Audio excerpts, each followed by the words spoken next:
All right. Hello, Paul. It's March 23rd. It's our first show of the spring, new Dispersing the Fog.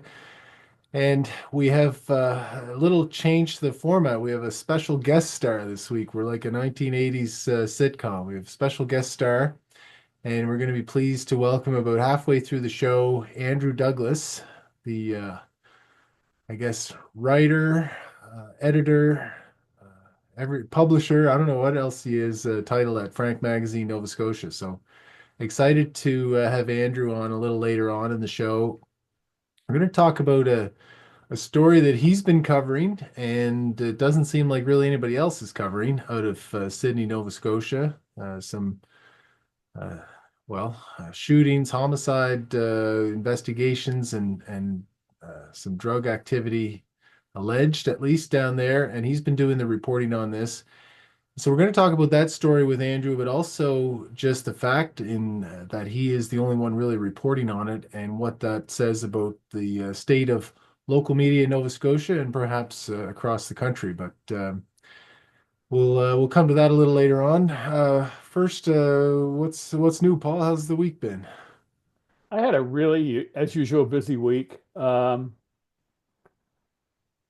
I did an hour podcast on Ottawa Life magazine, which does a lot of work on policing in Ottawa. And Dan Donovan, the editor, is very sort of on side with what you and I do and what I've been writing over the years. And he'll be doing another one, he says, when my book Anatomy of a Cover-Up comes out in June.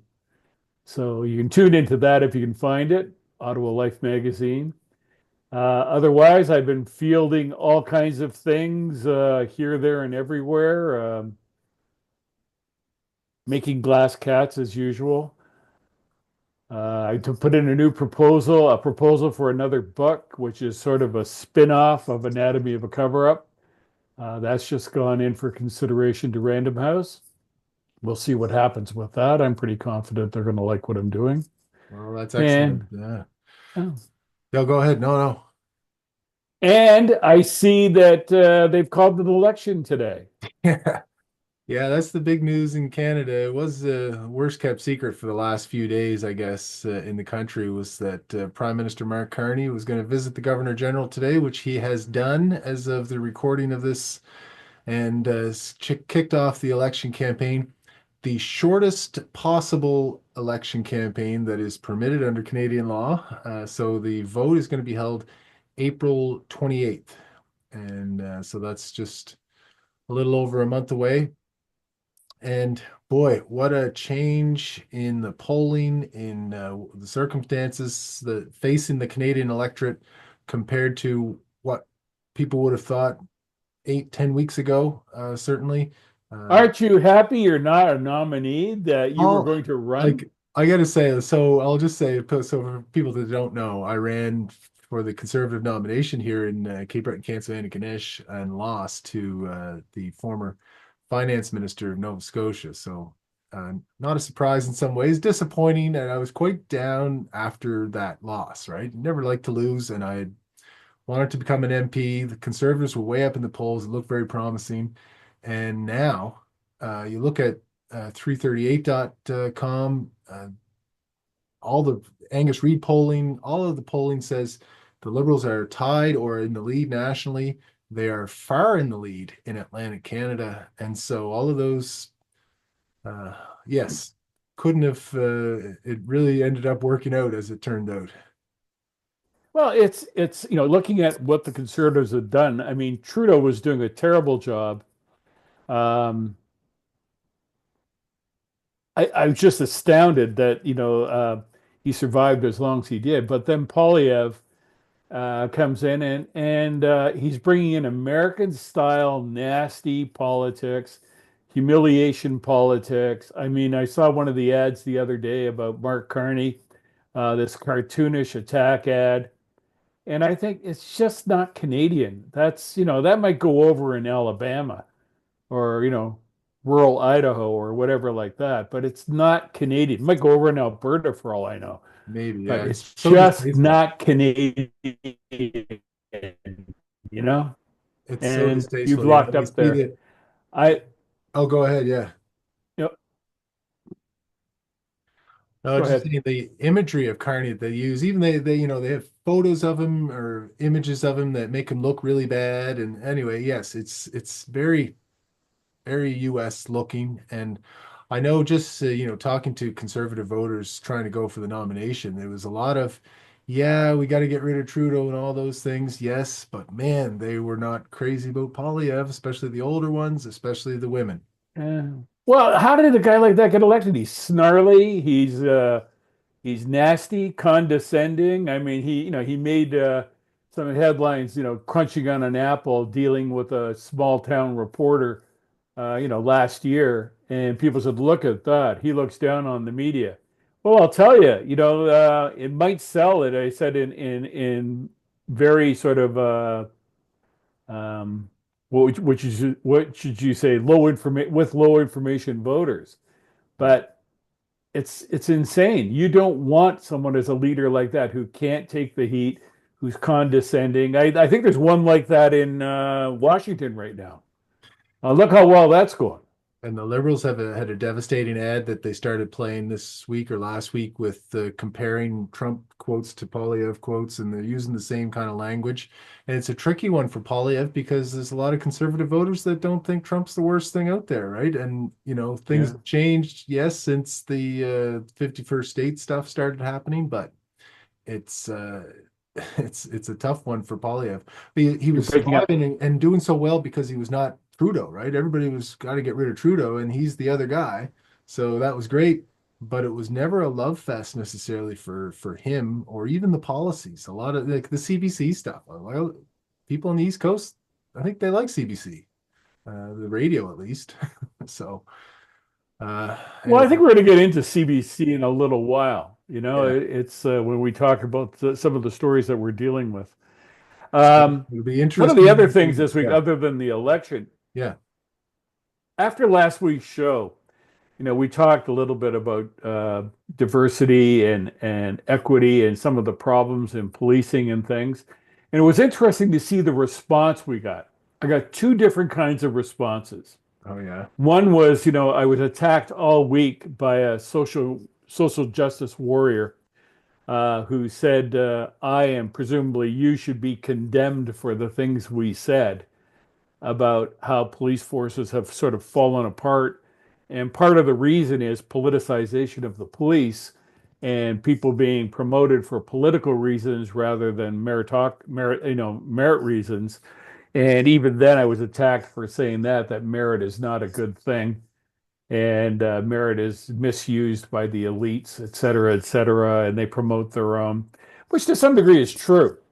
But at the end of the day, if people are not doing their best and are not the best qualified objectively, um, all systems are going to fall apart. So that was one view, Yeah. being attacked for being and condemned.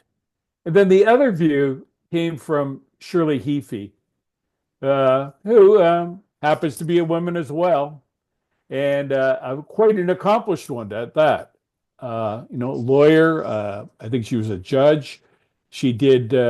She was 10 years at the head of the RCMP Complaints Commission, 7 years overseeing CSIS, the counterintelligence agency for Canada. So she's been inside Ottawa, in the know. And here's what Shirley Heafy said about our podcast last week. I listened to the podcast tonight. I found it most interesting. Every word you said about the RCMP, what they are doing, the waste of money dealing with them in contract policing. It is a joke. I have raised the same issues you have raised. Nobody listens.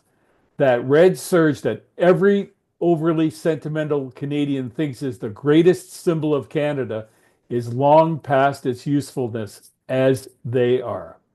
They are not qualified nor educated to do the work they are contracted to do in the provinces.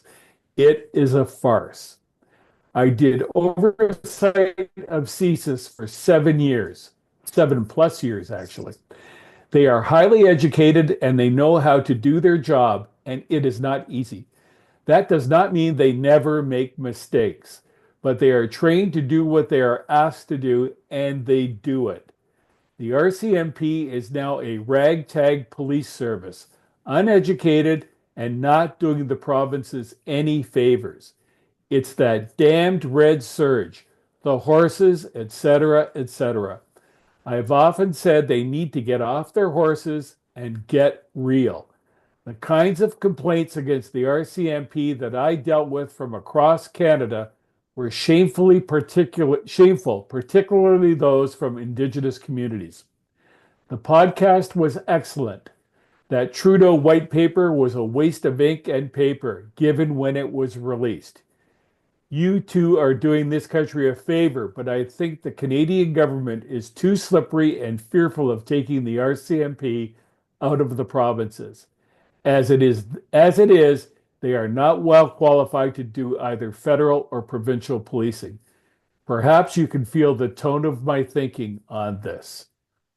Well, Shirley Heafy. yeah. Wow. That's something especially coming from somebody that was so much on the inside and saw this, up close and firsthand. That's, I'd love to write a book about her, but she's reluctant to sort of sit down and spill all the secrets. But I'm saying, Shirley, you're getting on. Now is the time to do it. And I hope to be out west and meet with her soon and try and twist her arm again to get her to spill the beans. writers, you're always looking at the next book, the next project, and the next thing, right?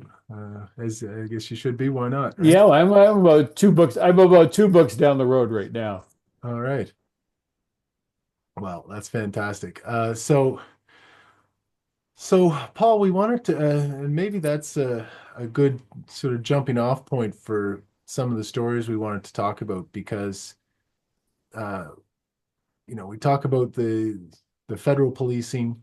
We I mentioned this last week. So we were talking about the white paper that Prime Minister Trudeau dropped on his way out the door, talking about the RCMP and the future of the RCMP, meaning, are they going to be doing just federal policing and the provinces take over sort of community policing and that sort of frontline aspect of things.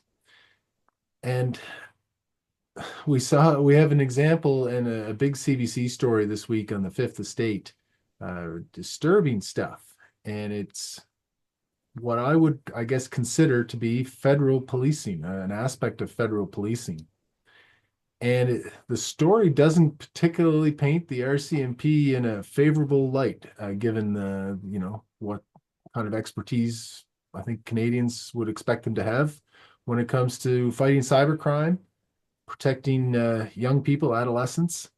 And so maybe I'll just talk a little bit about it, Paul, just to introduce it, and then I'd love to hear your thoughts on this. So it was about a group called 764, and it's something founded by teenagers that takes other teenagers and exploits them for sexual purposes, sending intimate images, and it seems so. Ultimately, these young girls, in most cases, they have uh, tattoos, markings of their abusers, like usernames carved in their skin, and they're sending these images to these other individuals. They blackmail them by saying, if you don't keep doing this, or if you don't do this other violent act that we're telling you to do, harm your pets, harm other people, harm yourself, that we're going to release these photos to your school, to your parents, to your friends,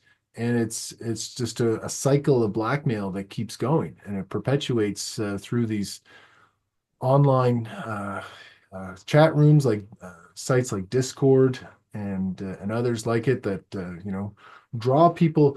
Their methodology seems to be that they draw these kids in from gaming chat rooms or other chat rooms where they would kids would normally be.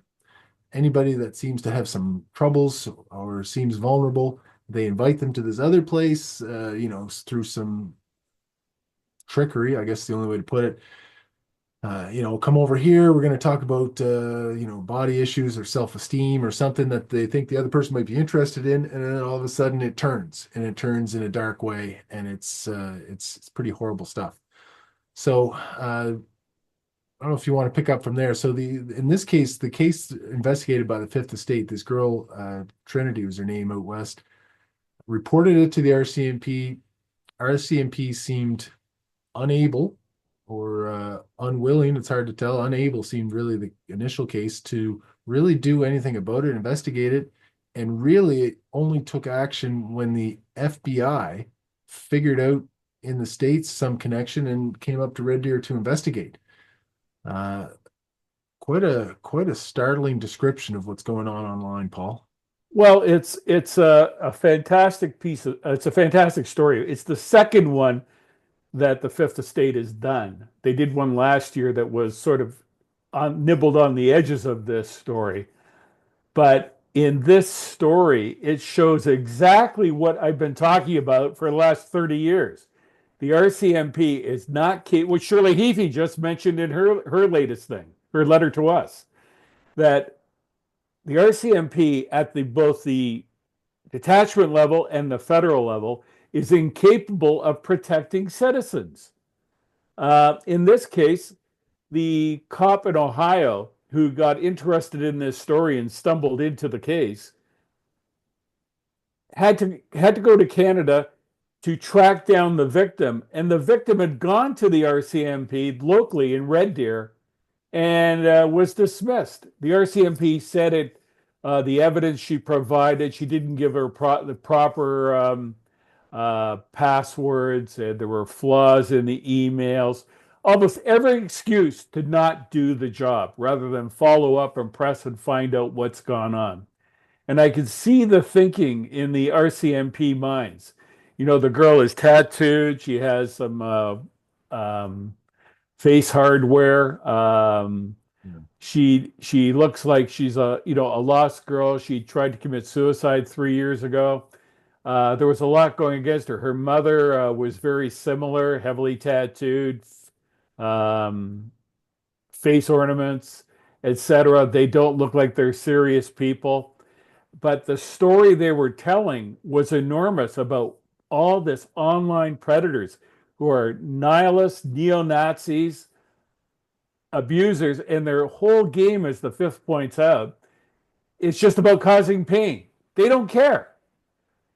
I mean, they're the most dangerous kinds of cyber criminals because they're going into kids' bedrooms, uh, luring them luring them into the subculture, and then taking advantage of them. You know, psychologically taking advantage of them and manipulating them and controlling them.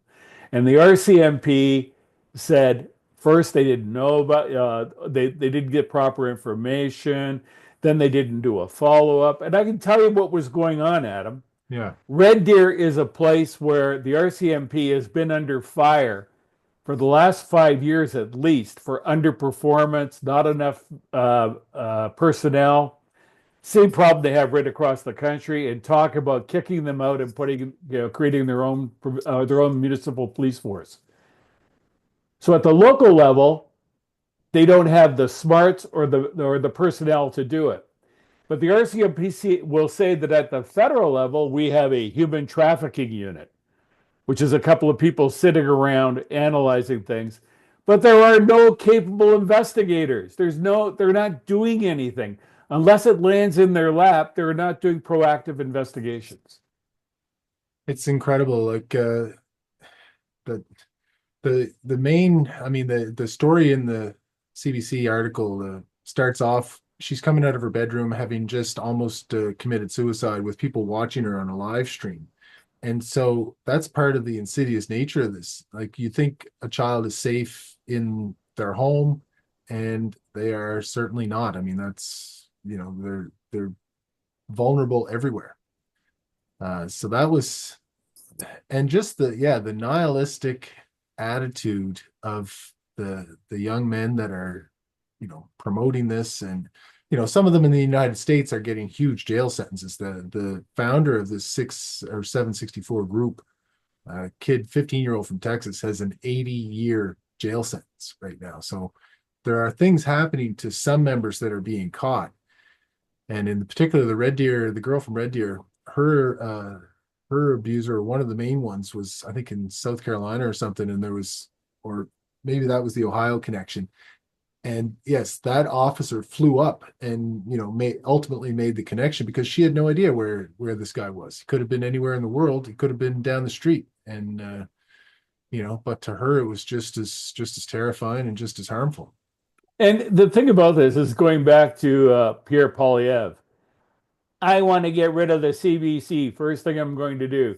Well, right now, in the dire situation that we have in Canada and the United States for that matter, with local media being gutted and national media being almost totally ineffective, the CBC, for all its faults, and there are many faults, at least it's doing stories like this.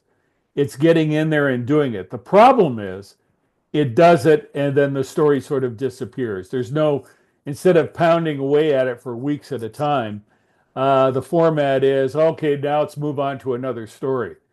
So that's the problem with formatting, but that's the way the CBC operates and all media operates. When someone should be pounding away on this story day in and day out. And the other problem is the CBC does this story, they make a big deal of it. Does CTV or Global or any of the other networks pick it up? Yeah. No, because they're the competition and we don't want to show the world what they're doing. So rather than this story being a big story that should be carried everywhere, you have this proprietary sort of instinct now with everyone operating like a business, and this is our business, and this is our stories are our product, and we have proprietary interest in them. Stories are not being propelled across the community. People aren't hearing and seeing them, and it's damaging to the democracy itself and to the country because we're not learning and getting outraged by these things and getting outraged at the police because it's not being reported. I think it's, yeah, I thought that was very particular peculiar because, yeah, this is a huge story. It's even becoming huger because of this television show we'll talk about in a second. But yeah, I looked across the spectrum of Canadian media and I was like, well, why is nobody else picking this up? This is anyway, it just seemed like given all the nature, right? So there's the fear of young people, there's technology, there's all of those aspects that seem like it makes it a really compelling story, and yet none of the other media outlets seem to have anything to say about it. And that's why we need the CBC, and we probably need to expand somehow sort of government program. It'd be interesting to see if Carney in the next election talks about subsidizing or helping local media. Yeah. Because right now, local media is dead. We've talked about this before. And, they were drained by venture capitalists and all the other sort of pirates that are out there in the financial world. Yeah. And internally by owners who basically cut back on staff, but continued to buy the latest model of BMW or, Mercedes or whatever, because they deserve more money all the time. So they're getting paid hundreds of thousands of millions of dollars at the top, meanwhile draining cash from their enterprises. I mean, it's just we need a new model and we need to get people engaged. I mean, one of the problems is this has happened because people aren't engaged.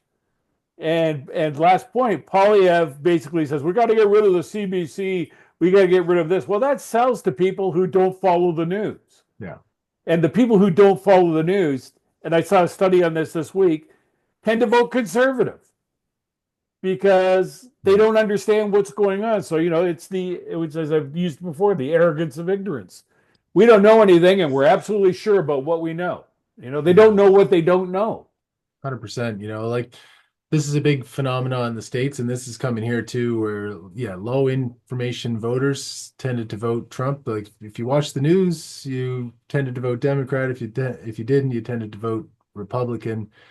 And it's like, so you don't know very much. Like in the States, this issue with the deporting the Venezuelan gang members. Okay, great. Sounds like a great thing, except they're just, they're deporting other people too without due process and all that stuff, which of course would outrage people if they learned about it and knew about it. But since they don't, all they hear is getting rid of Venezuelan gang members. Good. All right, we're voting for that guy.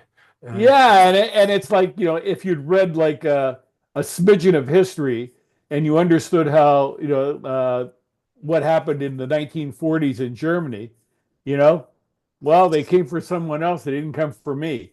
Until they come for you, you don't realize it. So, it gets back to what we talked about, the rule of law, Yeah. everyone being treated equally under the law and due process, that the law, the politicians don't run the country.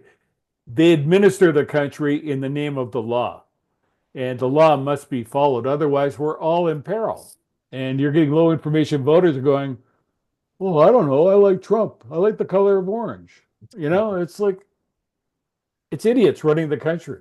This 764 story, Paul, just to close it off a little bit, there's the connection to this now hit television show on Netflix called Adolescence. Stephen Graham. It's a British thing. It's about a 13-year-old boy and a stabbing, and it's not clear. Anyway, it's innovative in lots of ways.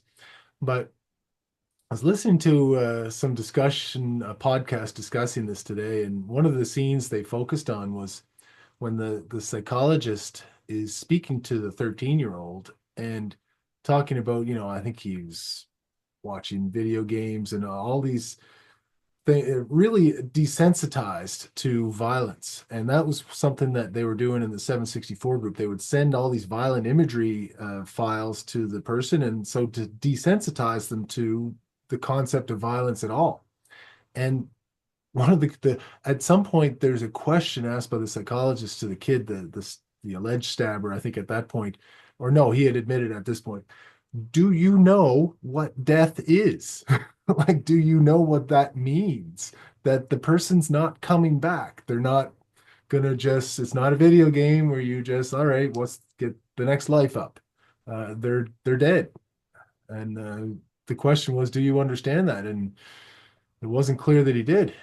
And I think that's, I mean, we don't want to get on to the the old blaming video games for everything thing, but there's an aspect of desensitization there that I think contributes to this other thing that's going on. I mean, if you haven't seen Adolescence, you have to watch it, especially if you're a parent or a grandparent. Especially with, boys and girls. I mean, there's a good story out today that I read about, the internet, the way it operates now is absolutely dangerous what it does to young boys. Because contrary to what social justice warriors might argue, boys and girls are wired differently. I mean, all kinds of psychological and psychiatric studies show that. And it makes it really dangerous for, boys becoming misogynistic, violent, and just absolutely lacking empathy, because this is what they're watching and what they're doing on the internet. And you must watch this show because it shows a family trying to do the right thing and losing all control over their son because they thought, oh, he has a computer, he's in his bedroom, what could possibly go wrong? Yeah. And Stephen Graham, who created this, is a great actor. But, I liked him in Line of Duty, one of the best police shows ever. He was an undercover cop who went bad. Brilliant show. And he started doing this. He got the idea for this based on something we talked in our previous iteration of this show.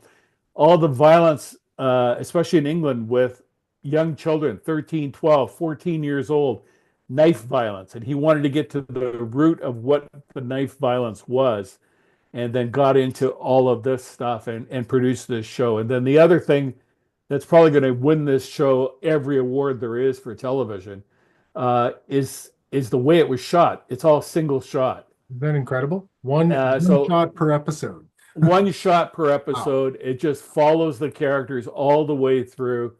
It's beautifully mapped out, and the acting by the 13-year-old boy Owen Cooper, first job as an actor. Wow. It's like the most sensational debut for a young kid ever. I mean, and I thought that when I saw it, and then I've read that since, Yeah. where people, Sharon and I were just blown away by this kid. No, it's amazing. And one of the other scenes, and so one of the more other difficulties for parents, grandparents, or adults looking at these, teachers.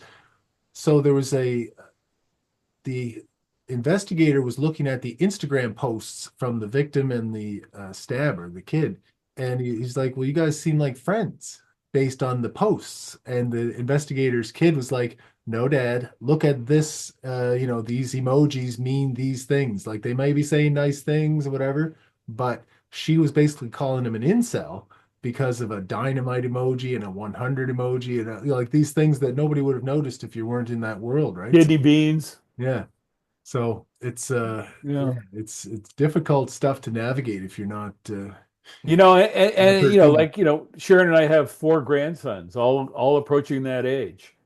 And, we've sent all the stories and plus the links to Adolescence and watch. I know it's difficult, but, they're all into computers. They all are phones and games and stuff like that. And we're quite concerned because it's easy as a parent to just park the kid with a computer, go to a restaurant, have them on the computer so they don't talk, and they're not being socialized. They're being wrongly socialized. There was a really good article this morning, I don't know, New York Times, Washington Post, about parents not, they're under-parenting their children when it comes to computers. They're just, oh, well, you're in charge, and the kids are fighting back. It's going to lead to real problems. It's already real problems. And I'm glad I'm not there doing it. Well, it's a tough one, and the pandemic exacerbated all of those things, and with the isolation and everybody's on their screens, and it's just the social the social incompetence of some young people is startling. So it's yeah, well, we're all going to have to work on all of this. So this Fifth Estate article and story, I'd encourage people to watch. And Adolescence, it sounds like everybody's already watching it, but if you haven't, get out there and see it. Yeah, and if you don't want to watch it because you're going to think it's going to make you look bad, suck it up, Just do it. become an adult, watch it, and think about what you're doing with your own kids and what your kids are doing. Yeah, there may be arguments or whatever, but you're going to pay in the long run if you don't deal with it. So, Paul, we're about halfway through, maybe a little smidge over, and we've got our special guest is waiting in the waiting room, such as these things are on Zoom. You ready to bring in Andrew Douglas? Bring them in. All right, well, we're gonna do it here. And let's just see if he's there.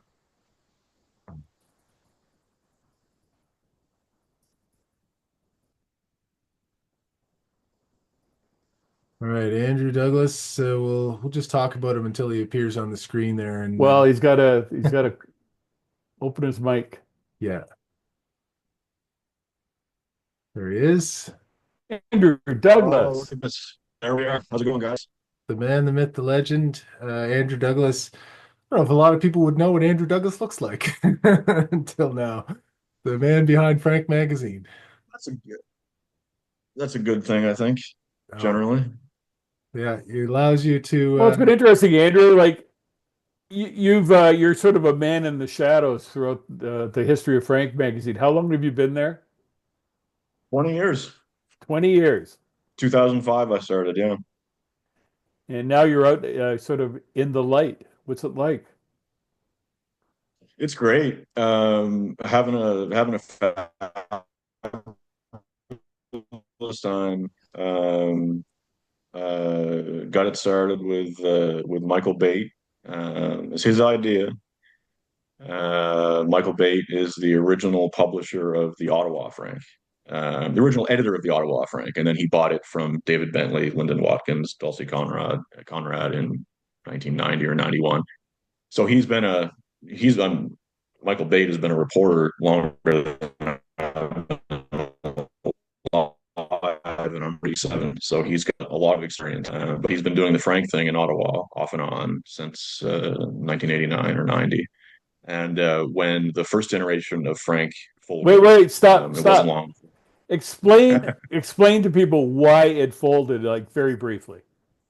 You know what? I'll call it a midlife crisis. I don't know. But I'd been at it for about 17 years at that point. And I thought it was time to do something else. It wasn't long after that I realized what I was doing it for a long time was because it was part of me, and that's the way.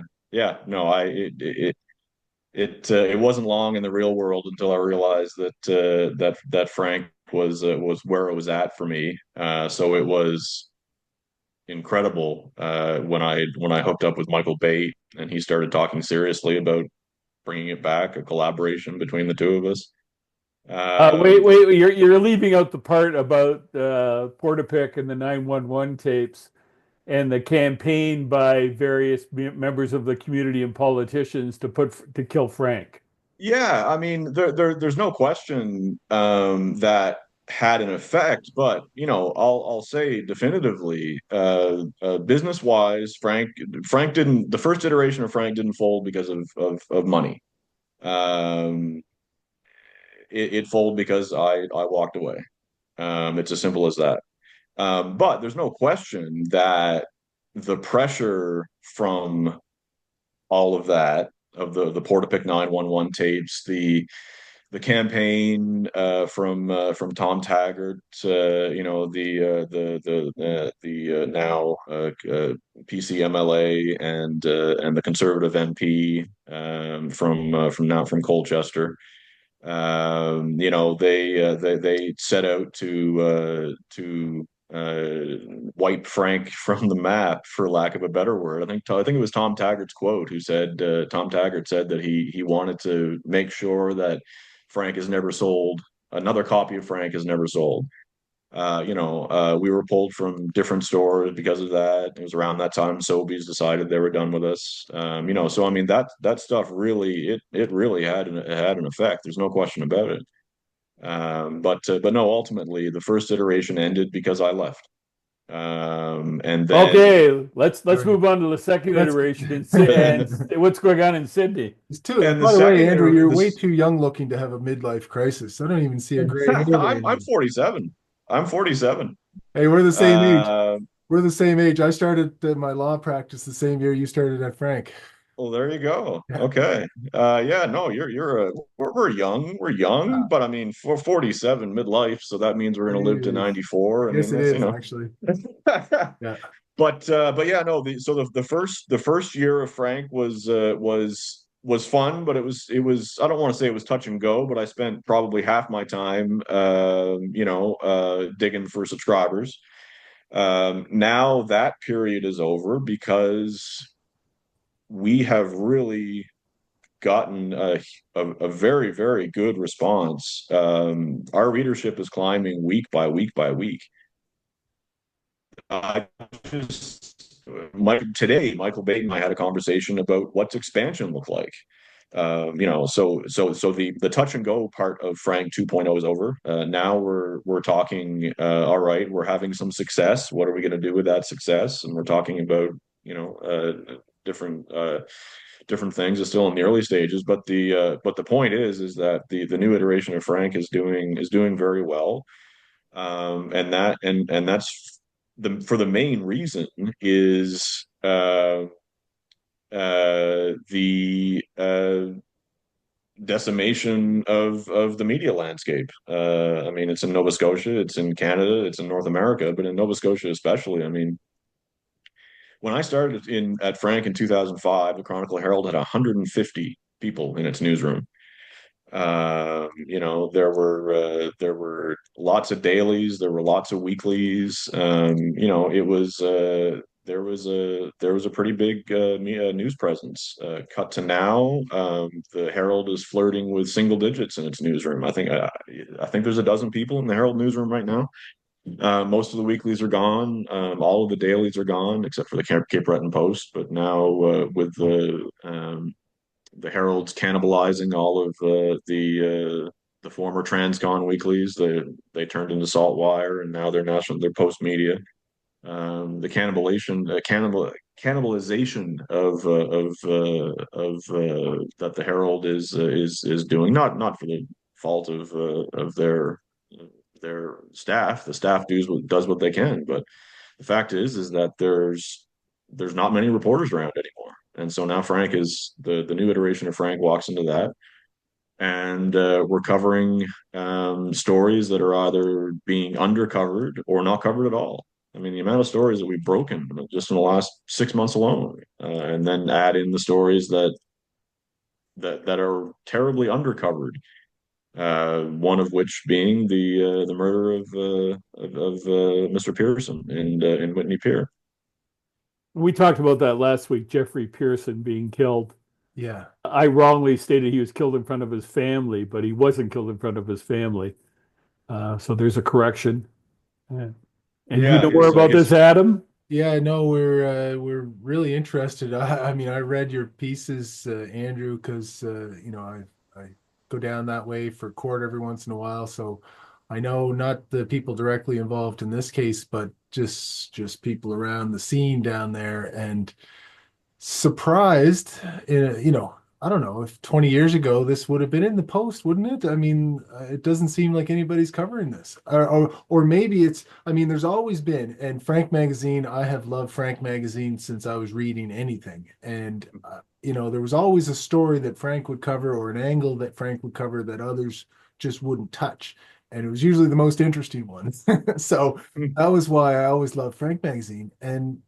But in this case, it doesn't seem like anybody else is covering it at all.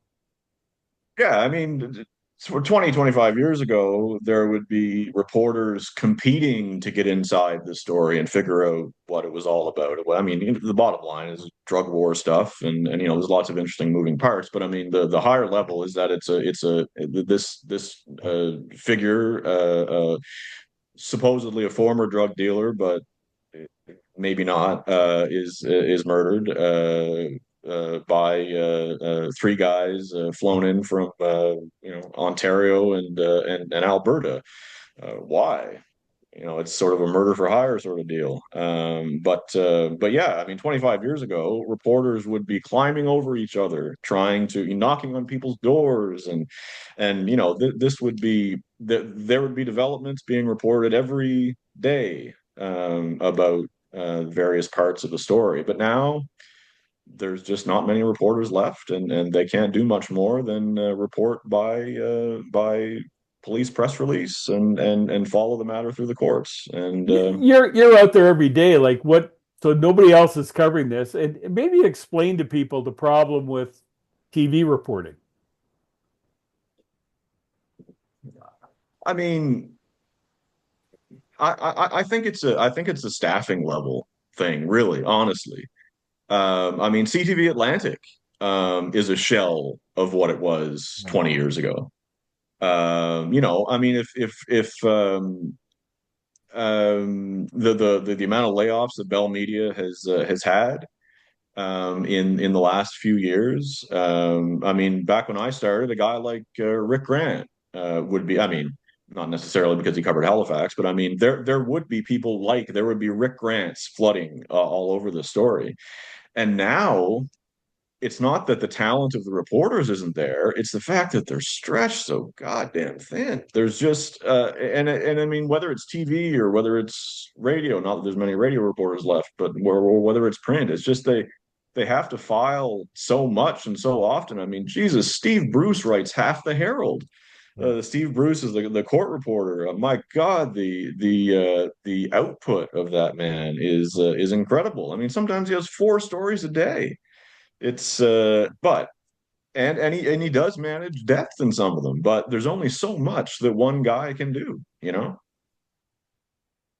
Yeah, it's yeah, it makes a huge difference and what do you think it is? Is it just that okay, everybody's just watching, the big national stories and they're not interested in the local stories and therefore there's not the market there? Like which is it the chicken or the It's egg? I think it's advertising sales. I think it's as simple as that. I mean, I mean, I'm not the first person to say that the internet killed the newspaper advertising model.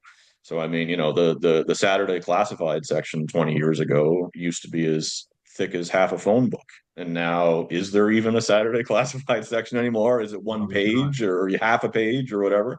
So I mean, that right there is why they can't afford a newsroom of 150 people, and and so and it's and it's really the same thing with TV too. I mean, live CTV is live at 5. They didn't cover hard news, but that used to be a juggernaut. That used to be like the amount of money they were swimming in money because of that hour-long live at 5, and that in turn funded the CTV News at 6, which was also very popular for decades. But now there's nobody to buy the ads anymore. All the money is fled to the internet, and there's just no the advertising money isn't there, and the reporters aren't there to. There's And what people don't understand, me coming from a newspaper background, is that TV depends on newspapers. That newspapers are the engine of the information world. And if you have no newspapers and no local newspapers, then the local TV stations don't have stories. They'll have a dog and pony show here and there, but real stories that you sink your teeth in and are in the public interest aren't being reported by newspapers, and therefore TV don't do it either. And radio stations have pretty well gotten out of the news business. Yeah, they'll cover some things, but they don't have a specialized news reporter in most cases. Andrew, I thought I'd see what you think of this now. I saw this suggested. I think it was Thomas Piketty, an economist. You know, they have government subsidies for news, and that's always controversial because it's government picking and choosing winners and losers. But what if there was like if you when you file your taxes, you're giving 10 media points or whatever, and you allocate those to whichever media organization you see fit on a yearly basis. And that's how those government funds or whatever get distributed. A little bit more democratic. Socialist. Yeah, I guess so. Yeah. Seems like an interesting idea. I hadn't heard that before, but You guys are doing well with public. subscriptions, I guess. Well, the point is that the low information conservative voter is going to say no to that because you're being a socialist Yeah. and not fully appreciating that a community has to operate it for a community to properly operate. It needs quality information, not just rumor and gossip on the internet. And it needs someone to basically gather, collect, and publish that information. And that's not being done. So what model are we going to have? The same problem exists with the RCMP, for example. Yeah. It's outlived its structure and we need new structures. We need it in media. We probably need it in politics. We need it in, a number of things, policing. It's right across the board. We've outlived the models that sort of evolved for the last 150 years. Well, it also presumes that people would agree that the media presence is a public good.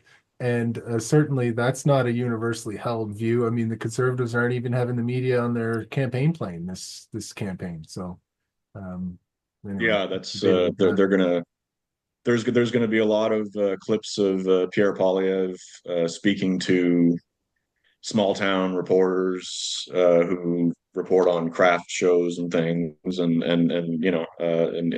giving him a really easy time, and that's exactly what he wants. But the I'm here to tell you that the hunger for local news is there.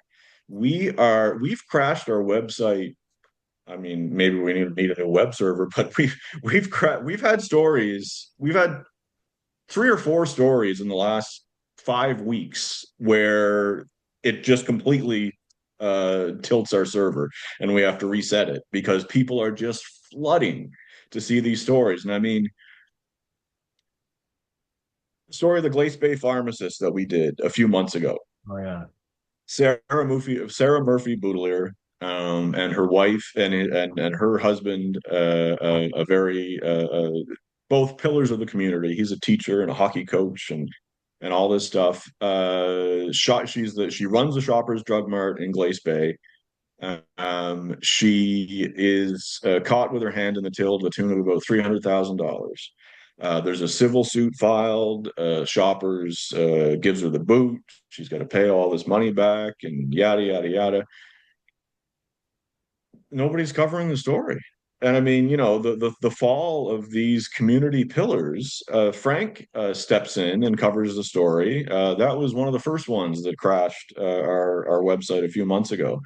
Now you get into the murder of Jeff Pearson. We've done a couple of stories on that. Both of them have been extremely popular. We've gotten a lot of blowback on them, but they've both been. And Paul knows well what happens when you're reporting on sensitive issues. You get blowback. That's the way it is. So I'm used to that, especially through the Portapic stuff, and I know Paul is too. But Amanda McDougall's expenses scandal, former Sydney mayor's expenses scandal. I mean, the all the female teachers that are getting charged with sexual assault. When you go beyond the police press releases and what happened in court that day, when you dig a little deeper and find the story about the mother of one of Nicole McLeod's victims that kicked the crap out of her when Nicole Right. tried to run off Yeah. with her son. I mean, people are all over that. And I mean, you can't blame them. I mean, when you find out about this stuff, it's like people are really going to want to know that, and then they do. I mean, the hunger is there for the stories, but it just I don't want to blow Frank's own horn too much, but I mean, the stories are there for the picking, and it just so happens that we're there to pick them. Yeah. One And is one aside before we move on here is that it's something that became apparent when I started covering Portapic in 2020, that I would go on the Rick Howe show, talk radio, and basically broadcast the story I was working on and ask for people to help, knowing full well that the reporters were so sort of um, out of it that they would never steal the story. Because you could advertise what you're doing in this day and age, not only in Nova Scotia, but right across the country. And reporters are so lackadaisical. There's no sense of competition, no sense of being first, no sense of doing the right thing or serving the public interest. It's absolutely disgusting and embarrassing as a journalist that you should be allowed to do that. But Andrew's doing it, I'm doing it, yeah. and I'll continue to do it. Andrew, a question for you. I see you do get a little bit of blowback on Facebook and stuff from these some, people You cut off there. say you get a little blowback from people that are a little I guess sensitive. Uh, but in some of these comments, do Yeah. you does that further the story sometimes? Then you can follow up or react to the person and get some more details? Does that Oh, ever there's no happen? question about it. Yeah, there's absolutely no question about that. If somebody starts coming at you on Facebook or whatever, one of the first things you do is, you private message them and say, hey, I'd like to hear what you have to say. I mean, there are some people who are just, you can tell, are just mad, and they're just mad because you're on the story at all. It's not because there's any particular detail wrong. It's just the fact that, you're reporting on a sensitive subject that they don't particularly want out there. But no, of course. I mean, all the time, that feedback, and Paul knows too. I mean, the feedback. It's really nice when you can turn somebody around who was gunning at you, and then all of a sudden they turn into a source, and they're helping you with the story. It's always nice to do that. Um, one of Well, my favorite things. One of my favorite things about the job, the favorite stories, are the former Frank targets who have come around and have become sources, and even in some cases friends, which it just blows my mind. It's like I don't know, some kind of a Stockholm syndrome. So I don't know. It's a strange thing, but I have a little collection of people who were formerly on the cover of Frank, and we used to mock them for whatever reason. There were targets for news stories, and then all of a sudden they become it's a circle of life. I love it. it's it's amazing. All right, so Andrew, there's we're thrilled that you came on and agreed to do this.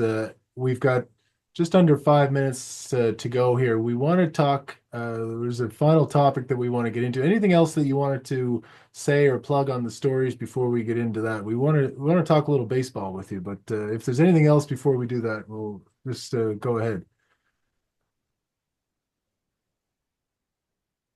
No, I mean, I think I covered what I no.